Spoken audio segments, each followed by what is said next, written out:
how is that guy so young and he's achieved X, Y, and Z? You can move through life at 7 times the rate of other people. And so like, that's how you can go 30 times or 100 times faster than the quote average person who's overweight, has $1,000 in their bank account, and is going to die at 70.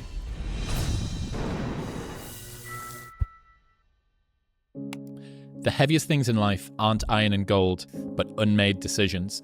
The reason you are stressed is that you have decisions to make and you're not making them. That's a good quote. You said it. You said it.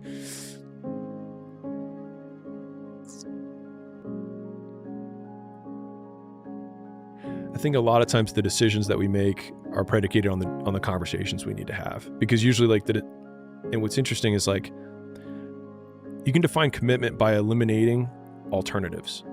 So if you're committed, you've eliminated alternative actions, right? Like you can say I'm committed, but until you eliminate other options, you're not committed. There's always a get out of jail free card. Right.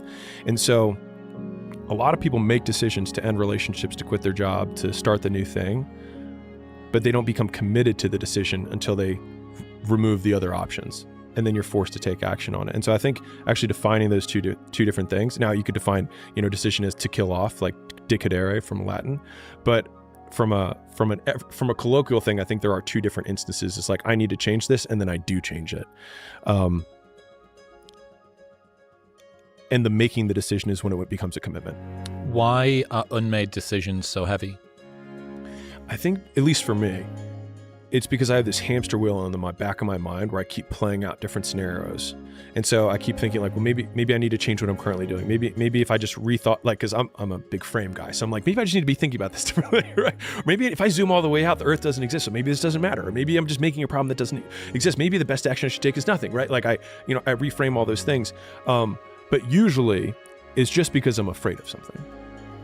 And then that's why I'm not making the decision. And I think once I name and put a face, and it's usually not even a thing that I'm afraid of, it's one person's judgment I'm afraid of.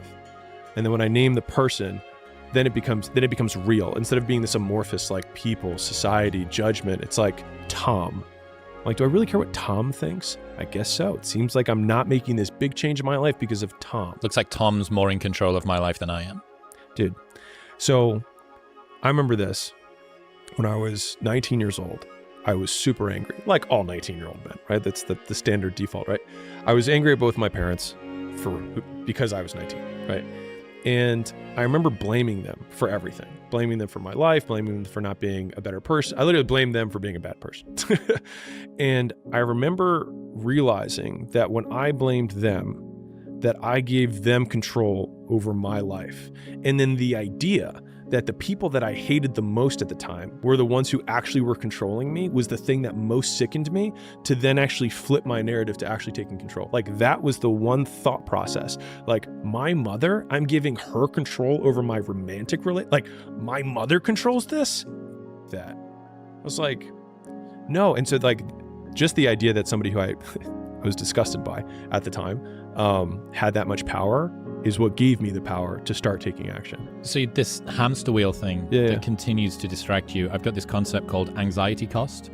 So kind of like opportunity cost. Yeah.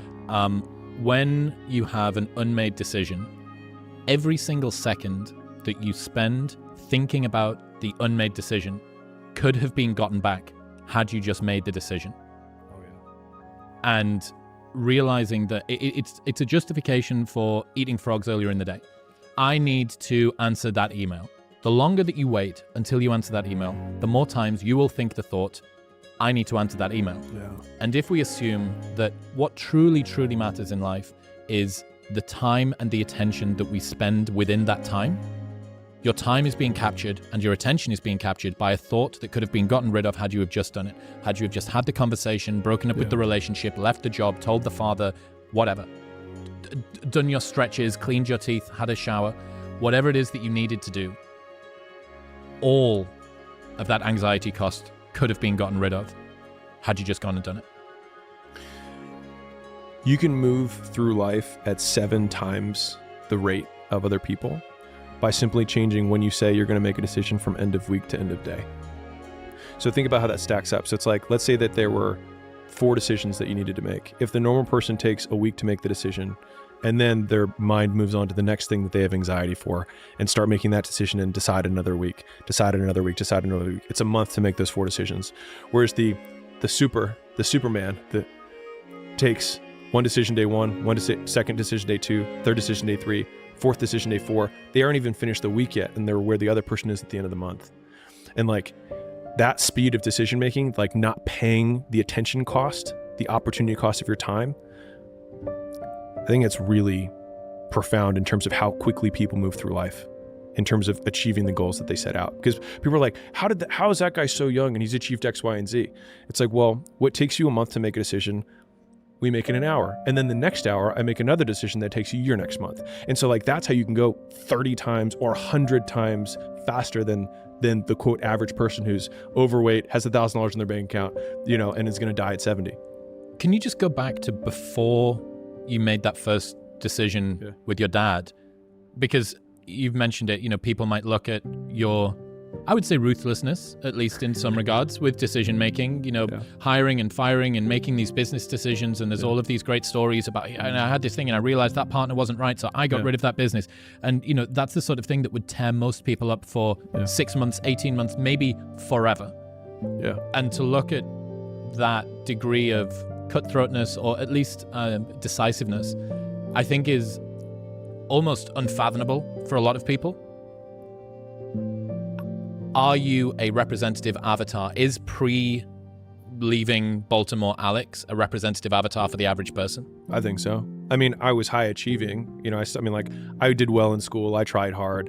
I did those things. But in terms of my risk tolerance and my fear of failure and my insecurities, yeah, absolutely. I mean, if anything, real talk, I'll bet you that I have more insecurities than most people, because those insecurities are what drove me to do well in those things. Not because I cared about school, but because I cared about what other people thought about me. Yeah, I've spoken to hundreds and hundreds of high performers. On balance, people are driven way more by fear of insufficiency than they are with some well-balanced, perfect desire to just maximize their greatness in life. Like the activation energy for almost everybody is, I'm scared I might be a piece of what? Hang on. Oh God, I genuinely might be a piece of, I need to go and do something so outrageous that I can't be a piece of, there's no way that it could happen. I might be a coward. Oh my God, what can I do to stop myself from being a coward? That's the activation energy. It's funny because if you regress fear to its most basic form, it's death. And death is the greatest motivator. And like, you can prove it in a simple example. It's like if I all of a sudden go up to anybody on the street and I put a gun in their head and I say, point a gun at their head and I say, go do this thing, they'll go do it.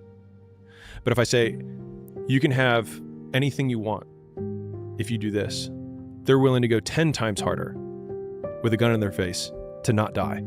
And so if you take fear and regress it all the way down to its basis form, like that's what the insecurity is. Like if they think I won't be enough, and if they don't think I won't be enough, then this won't happen. If this won't happen, I'll be alone and I'll be dead. Right? Like if you just regress it all the way down, like that's all it is.